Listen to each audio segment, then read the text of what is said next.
today I'm going to be drinking water out of the refrigerator. But first we better put it on water. And here's how we do it.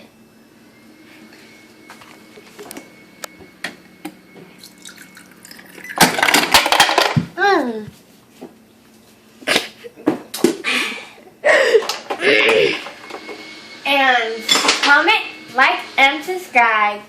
Don't forget, do not try this at home. It may be chipping your teeth and causing teeth pain. Thanks and goodbye. See you next time.